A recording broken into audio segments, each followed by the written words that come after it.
The night shattered with the deafening crack of a gunshot, but it was just the sound of my circuit breaker snapping in the shed. The lights blinked out, and the electric saw I'd been using wound to a halt. My backup generator, always reliable, sat in silence, drained. I thought it might have been another raccoon messing with the wires again, but when I stepped into the shed, I saw something different, a long extension cord snaking out from beneath the back wall, trailing toward the community greenway. My stomach tightened with unease. I followed the cord, the faint hum of something charging growing louder with every step. Rounding the hedge, I nearly burst out laughing. There, like a cheap thief in the night, was HOA President Linda, plugging her bright red golf cart into my solar-powered shed, treating it like her own personal charging station. The nerve of her hit me like a slap to the face. Later that evening, while sipping iced tea on the porch and watching the shed camera footage, a wicked idea sparked. I glanced at the bull fence's electric hum and grinned. If Linda wanted juice, I'd make sure she got a jolt she'd never forget. Morning broke with roosters crowing and a neighbor's leaf blower whining, but I was already on edge. Linda's nightly raids had drained my battery, leaving my chicken feeders empty and my flock squawking in hunger. Tire tracks scarred the grass near my fence, clear proof of her golf cart's trespassing.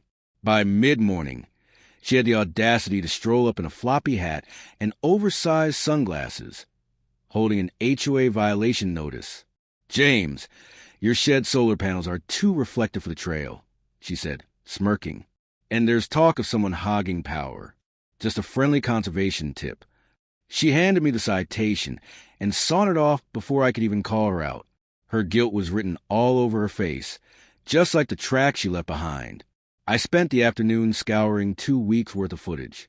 Every night at 2 a.m., Linda crept in, cord in hand, plugged her cart in, scrolled through her phone while it charged, and then left the cord dangling as if I wouldn't notice. This wasn't a mistake.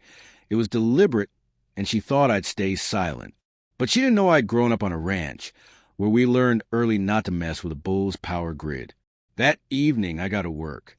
I rerouted the cord to a dummy outlet connected to my bull fence energizer, designed for 1,200-pound beasts. I rigged a failsafe to protect my gear, added a new camera for every angle, and swapped the shed's bulb for a soft blue LED to lure her in. Linda was about to walk straight into my trap. The next night, her sequin jacket glittered under the moonlight as she crept through the hedges. She plugged in her cart, oblivious to the change. A snap, a sizzle, and then a shriek tore through the dark. Linda jumped back, her wig flying off, her glasses hitting the dirt, and she stumbled into a bush like a cartoon casualty. Her cart sparked, rolled into a ditch, and died. "This man's got a death trap," she howled, scrambling away, the cord trailing behind her like a whipped dog. I laughed so hard, I nearly choked, replaying the footage over and over until dawn. By morning, Linda stormed up the trail with 2 HOA lackeys, waving her arms like a scorned dictator. "James, your hazardous outlet injured a resident," she spat, barely containing her fury. I crossed my arms. "You mean the outlet in my private shed that someone trespassed to use?" I played the video, the footage of her plugging in, getting zapped, and flopping into the bush. One of her lackeys stifled a laugh. "That's tied to a posted bull fence," he said. Linda's jaw clenched, speechless. She muttered something about lawsuits before they shuffled off. But she didn't stop. A red-stamped HOA notice arrived the next day, accusing me of an unsafe security system and endangering the community. 3 more citations followed, including one for my shed's unpermitted visibility. Linda was waging war, and she wasn't playing fair. That night, my shed's power flickered again. But this time, it wasn't Linda. It was Tamia, a nervous teen, likely her proxy. She tried plugging in a cord but bolted when I shouted. She was outsourcing her sabotage. By morning, the community board was plastered with a flyer, "Electrical danger alert," with a blurry photo of my shed, claiming my wire was a threat to kids and pets. It demanded signatures to suspend my solar setup. Linda was rallying fear, but I wasn't backing down. I called the county's electrical inspector, an AG compliance officer, old farm contact of mine. They inspected my setup, gave it a glowing review, and even found a suspicious cable running from Linda's house through the hedge to my paddock. It connected to an illegal junction box, siphoning power for her golf cart and backyard fountain. The officer issued a citation, and the utility company piled on fines for unpermitted lines. Linda's scheme was crumbling, and I hadn't lifted a finger.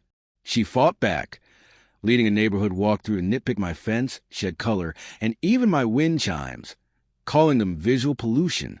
I waved from my porch, my dog Buck barking on cue. Unbeknownst to her, I had reported her to the HOA Oversight Council for her undisclosed ties to a developer eyeing our greenway for a golf course path through my land. Her power theft was just step one. Monday morning brought chaos. A county officer tagged Linda's electrical panel for safety hazards. Her golf cart sat dead. HOA whispers turned to mutiny. Her ally Greg ghosted her, and a no-confidence motion gained traction. Linda lost it, screaming through a megaphone about HOA corruption, waving her failed flyer. Neighbors filmed her, unimpressed. Her reign was cracking. 2 nights before the vote, cameras caught Linda with bolt cutters, eyeing my fence. Buck's bark in the spotlight froze her in her tracks. She dropped the tool and fled. I filed a trespassing report with the sheriff, complete with video evidence. The deputy chuckled when he saw the footage. "She's a soap opera star," he remarked. At the packed HOA meeting, Linda's defense crumbled under the weight of questions about her wires and her lies. The vote to oust her was swift, 4-1. Her own vote was the only one against it. She slunk out diminished, her golf cart still dead. Peace settled over the neighborhood, but I stayed vigilant. One night, I noticed my bull paddock gate hanging open, the shed door ajar. Inside, the control box of the fence was tampered with, wires cut and taped back together sloppily. The footage showed Linda at 10:03 p.m. in a hoodie, wielding bolt cutters like a wannabe spy. I sent the video to my lawyer cousin, Mark, and to the sheriff. This wasn't just an inconvenience. It was criminal. Tampering with a livestock fence could risk my bull, Brutus, escaping. A neighbor, Clara, called, whispering that Linda was spreading lies about my booby-trapped paddock and some fake deal about a data center.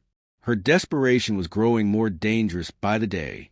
Past midnight, she returned, trying to pry open the shed with a crowbar. I flipped the spotlight on, catching her red-handed. "Sheriff's on the way," I said, holding my phone up to record.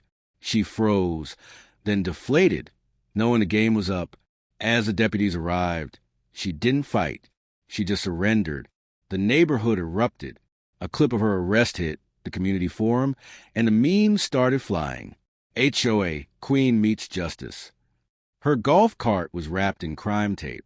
The HOA quickly disavowed her, erasing her name from everything. But then came the bombshell. It turned out her illegal power lines had tapped into a municipal relay for a fire dispatch tower, putting the emergency systems at risk. The state's Infrastructure Protection Division got involved, and Agent Carter requested my testimony. Linda's petty theft had escalated into a state-level offense. Neighbors were furious when they learned that her stunt had nearly disrupted emergency storm response. Linda's house hit the market, and her name became a cautionary tale. The HOA elected Greg as the new president, and he promised transparency. The neighborhood rallied together, painting barns, sharing tools, and even creating a mural of Brutus in sunglasses, crushing a golf cart. The developer who had once been Linda's ally offered me a small fortune for a trail path through my land, but I leased only a small strip, keeping Brutus's shade tree and mandating quiet hours with educational signs about agriculture. At Brutus's annual celebration, we grilled, replayed Linda's zap, and toasted to our freedom.